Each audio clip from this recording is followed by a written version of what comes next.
চলো গাইজ দেখি আজকে ইন্দুদের বাড়িতে কি হচ্ছে। ইন্দু তো আছে রান্নাঘরে আর গুবলু পড়ছে আর ইনি তো বসে আছেন। চলো দেখি আজকের গল্প। 12কে 12, 12 দুগুণে 24, 12 তিনে কি যেন ছিল। এ বাবা, তুই কি নামতেও ভুলে গেছিস নাকি? এ বাবা, উফ বাবা, সবসময় কি ফোন দেখতে ভালো লাগে নাকি? যাই বাবা নিচে যাই, সবসময় আমার ভালো লাগে না এখানে। আবার যাই বাবা নিচে যাই। এখানে বসি।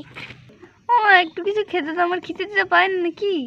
এনে খা, যাই কাজগুলো করি। এনে বাবা, এনে খা। যাই বাবা একটু হেঁটে আসি, বাড়িতে বসে থাকবো নাকি আমি সারাদিন? যাই একটু হেঁটে আসি। দাঁড়া, আমিও যাবো, চাদরটা নিয়ে আসি, দাঁড়া। আর চাদর নেবো না, আজকে অতটাও শীত পড়েনি, চল একটু হেঁটে আসি, হাঁটলে একটু বেশি গরম করবে, চল। চলো।